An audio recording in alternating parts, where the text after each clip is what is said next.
જીએસટીના ઘટાડા અંગે વેપારીઓ ખુશખુશાલ જોવા મળી રહ્યા છે, જ્યારે લોકસભા સાંસદ જસુભાઈ રાઠવા અને જિલ્લા ભાજપ પ્રમુખ ઉમેશભાઈ રાઠવાએ બજારમાં ફરી વેપારીઓની મુલાકાત લીધી। જીએસટીના દરમાં ઘટાડો થતાં વેપારીઓ અને પ્રજામાં આનંદ। દેશના વડાપ્રધાન નરેન્દ્રભાઈ મોદીએ આવનારા તહેવારો અને પ્રજાની તકલીફોને ધ્યાનમાં લઈ તથા વેપાર ધંધા રોજગારમાં પ્રજા અને વેપારીઓને ફાયદો થાય તે હેતુથી જીએસટી દરમાં ઘટાડો કર્યો છે અને આવનારા તહેવારોમાં પ્રજાને જરૂરી ચીજવસ્તુઓ સસ્તી મળી રહે તેનો વિચાર કર્યો છે, જે અંગે આજરોજ લોકસભા સાંસદ જસુભાઈ રાઠવા અને જિલ્લા ભાજપ પ્રમુખ ઉમેશભાઈ રાઠવા સહિત આગેવાનોએ છોટાઉદેપુર મંગળ બજાર તથા બજાર વિસ્તારની મુલાકાત લીધી હતી અને વેપારીઓને અભિપ્રાય લીધા હતા, જે અભિપ્રાય સકારાત્મક હતા, જ્યારે વેપારીઓ ખુશખુશાલ જોવા મળી રહ્યા છે। આ કાર્યક્રમમાં પૂર્વ સાંસદ નારાયણભાઈ રાઠવા, જિલ્લા ભાજપના હોદ્દેદાર, કાર્યકરો અને વેપારીઓ આગેવાનો મોટી સંખ્યામાં ઉપસ્થિત રહ્યા હતા। સૌને નમસ્કાર। 22 સપ્ટેમ્બરથી નવરાત્રિની શુભ શરૂઆત થઈ અને દેશના યશસ્વી વડાપ્રધાન આદરણીય નરેન્દ્રભાઈ મોદી સાહેબે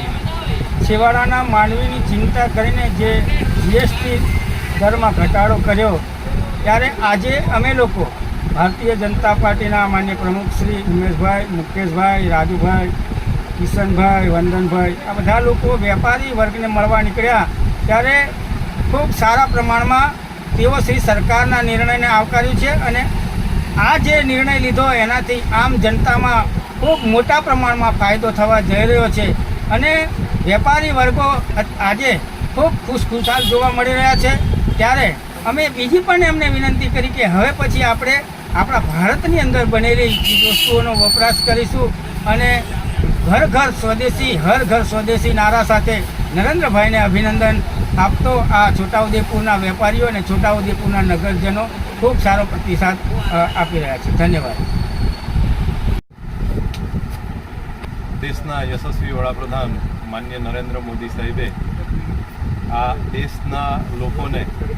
મોંઘવારીની અંદર રાહત મળે એ હેતુથી